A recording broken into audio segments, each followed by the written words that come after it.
পালং শাকের আদা পিটুলি একদম একটা সাবেকি রান্না আজকে তোমাদের জন্য নিয়ে এসেছি। গরম গরম ভাতের সঙ্গে অতি সুস্বাদু খেতে আর একদম ঘরোয়া উপকরণে তৈরি পালং শাকের আদা পিটুলি রেসিপিটা চলো দেখে নিই। আমি 2 আটি একদম তাজা পালং শাক নিয়েছি আর একদম 1 চামচ মতো গোবিন্দভোগ চাল নিয়েছি। সামান্য একটু জল দিয়ে গোবিন্দভোগ চালটাকে 15 মিনিট মতো ভিজিয়ে রাখছি। পালং শাকগুলোকে খুব ভালো করে আমি বেছে নিলাম, শুধু পাতাগুলো দিয়েছি, মোটা মোটা ডাঁটা যেগুলো বা ডান্ডি যেগুলো সেগুলো কিন্তু আমি বাদ দিয়েছি। খুব ভালো করে পালং শাকগুলো ধুয়ে নিয়ে আমি জল ঝরিয়ে রাখলাম। এবার একটা মিক্সিং জার নিয়েছি।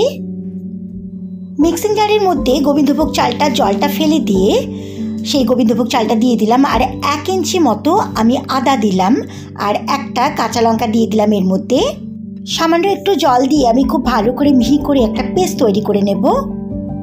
গ্যাসের ওভেনের মুখে কড়াই বসিয়ে আমি 2 চামচ সর্ষের তেল দিয়ে দিলাম। এই রান্নাটা সর্ষের তেলেই ভালো লাগবে।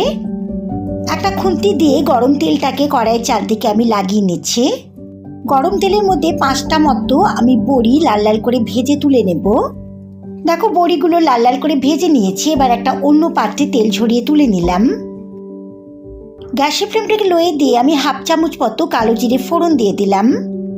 ফোড়ন থেকে সুগন্ধ বেরোলে বেছে ধুয়ে রাখা পালং শাকের পাতাগুলোকে আমি দিয়ে দিচ্ছি।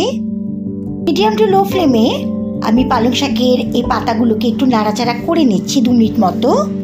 দেখো 2 মিনিট ধরে নাড়াচাড়া করার ফলে পালং শাকগুলো কিন্তু একদম কমে গেল আর জল বেরোতে শুরু করলো। আমি 1/2 চামচ মতো হলুদের গুঁড়ো দিয়ে দিলাম। 1 চামচের একটু কম লবণ দিলাম। লবণটা একটু দেখে দিতে হবে যেহেতু পালং শাক একদম কমে যাবে। লবণ আর হলুদটাকে আমি মিশিয়ে দিচ্ছি। এই রান্নায় কিন্তু আলাদা করে কোনো আমি জলের ব্যবহার করব না। পালং শাক থেকে যে জলটা বেরোবে সেটা দিয়ে পুরো রান্নাটা হবে। গ্যাসের ফ্লেমটাকে লোয়ে দিয়ে আমি পালং শাকটার উপর মোটামুটি 5 মিনিটের জন্য ঢাকা দিয়ে দিলাম। ঠিক 5 মিনিট বাদে আমি ঢাকনাটা খুলে দিলাম। দেখো অনেকটা জল বেরিয়ে সেদ্ধ হয়েছে পালং শাকটা। আমি 1/2 চামচ মতো চিনি দিলাম। এই নিরামিষ রান্নাগুলোতে একটু চিনি দিলে ভালো লাগে। চিনিটাকে আমি ভালো করে শাকের মধ্যে মিশিয়ে দিচ্ছি, দিয়ে আরও 1 মিনিট মতো নাড়াচাড়া করে নিচ্ছি।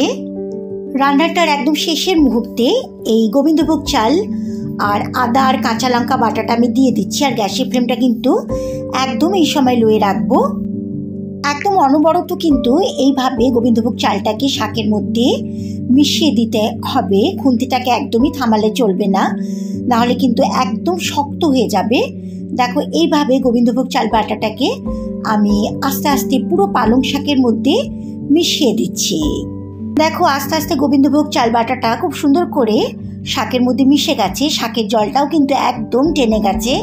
এই রান্নাটা একেবারে গা মাখা হবে। দেখো পাক দিতে শুরু করেছে, একদম দলা পাকিয়ে কড়াইয়ের মাঝখানে চলে এসছে। একদম কড়াই থেকে যেন মনে হচ্ছে উঠে চলে আসবে। তার মানে রান্নাটা পুরোটা কমপ্লিট হয়ে গেছে। এটাই হলো পালং শাকের আদা পিটুলি। অবশ্যই বাড়িতে ট্রাই করো। রেসিপিটা ভালো লাগলে আমার চ্যানেল ডালিয়াস ক্রিয়েটিভিটিকে সাবস্ক্রাইব, লাইক আর শেয়ার করো। গ্যাসের ফ্লেমটাকে আমি অফ করে দিলাম। এবার যে বড়িগুলোকে লাল লাল করে ভেজে রেখেছিলাম সেগুলোকে একটু ভেঙে নিয়ে বা গুঁড়ো করে নিয়ে রান্নাটার মধ্যে মিশিয়ে নিচ্ছি। একদম গরম গরম ভাতের সঙ্গে খাবার জন্য তৈরি পালং শাকের আদা পিটুলি। গ্যাসের ফ্লেমটাকে অফ করে ঢাকা দিয়ে 5 মিনিট স্ট্যান্ডিং পজিশনে রেখে তারপর সার্ভ করব।